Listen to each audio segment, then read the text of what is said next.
Hey, what's up? This NaRee. Let's talk about hair loss. Okay.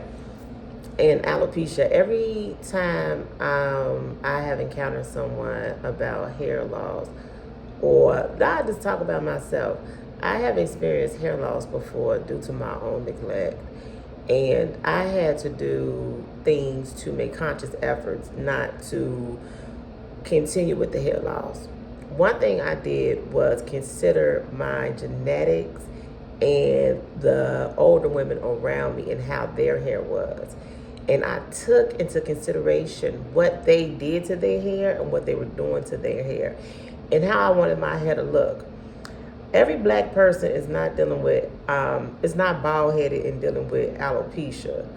I truly believe that the main reason why so many of us are having hair issues is because we simply were not taught or directed at an early age how to do our hair.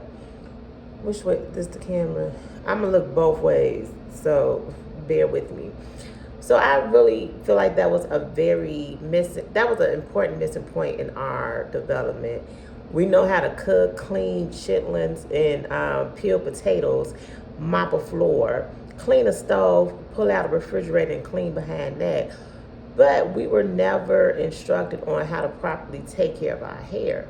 So I feel that has left a lot of us with neglect towards hair care and believing that the hairstylist is the only solution and putting the responsibility on the hairstylist. And it's not. Real I'm just trying to figure out what alopecia is not a given in our community. It's not something that oh girl, you got alopecia. That's not the end all. You're not taking care of your hair. Point blank period. And you have to take care of your hair. A hairstylist can help aid with finding solutions.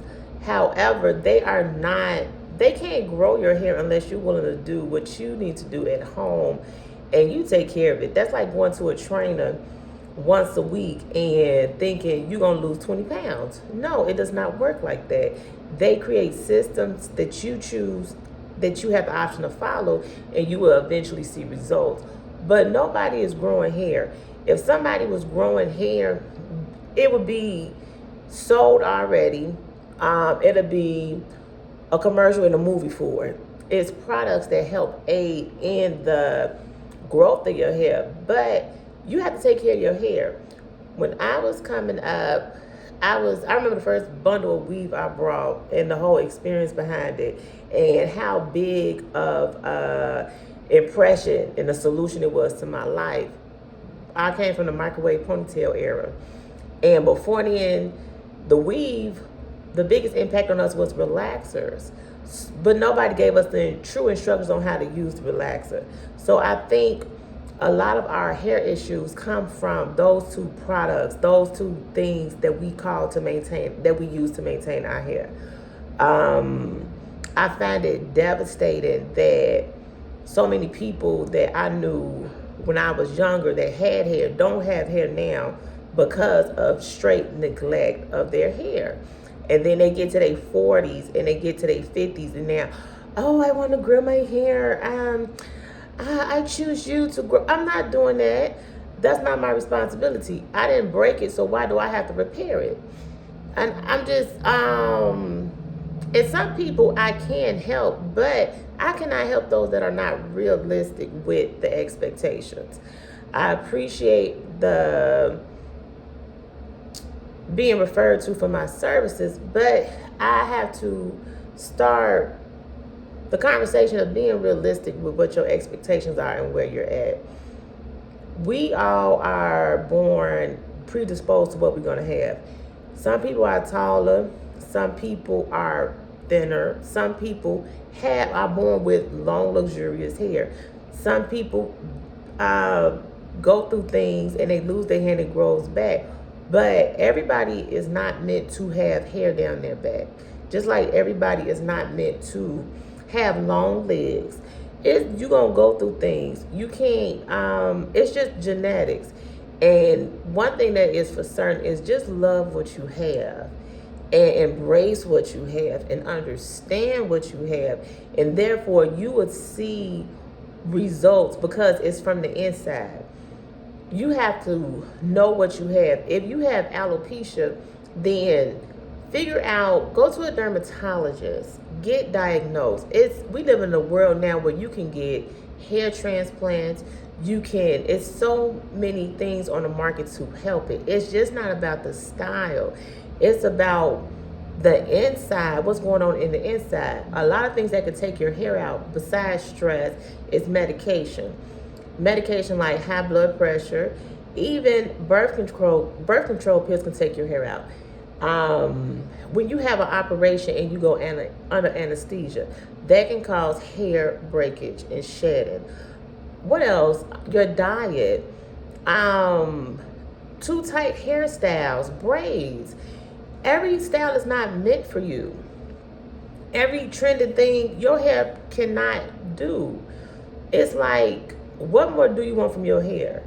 If everything else changes and sheds and breaks off, why is it that some people in society believe that they can do whatever they want to do with their hair and then find a stylist that's going to fix it? And if the stylist can't fix it, she bogus and she unprofessional.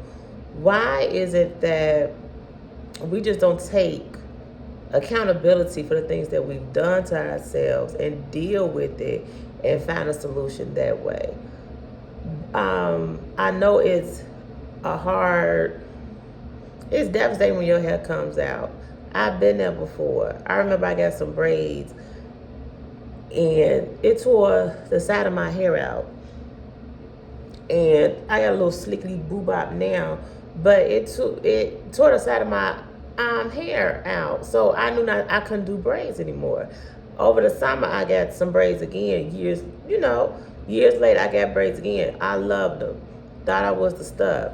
I wanted them braids again. But I knew if I got those braids again, that my hairline was going to be 1.5 inches back. And it wasn't worth it. So be realistic about what your hair can and cannot do. And understand that we all want something. That's life.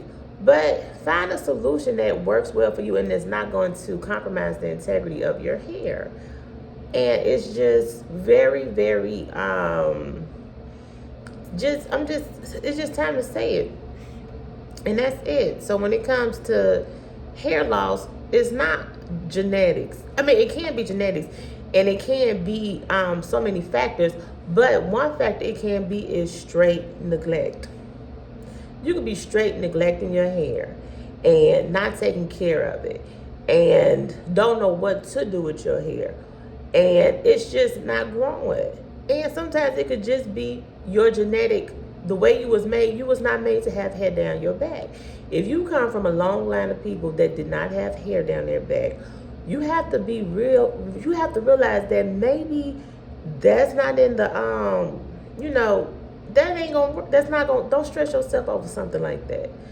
And if you do have alopecia, don't, I know it's hard. It's gonna be okay. Find solutions that can help. Go see a dermatologist. Research what will work out best for you as far as maintenance. Don't give up. And it's a lot of people going through it. But a lot of people are going through hair loss because they put it on their cells. And that's basically it. If you have a comment or a suggestion, let me know. Like, subscribe, share, tell somebody.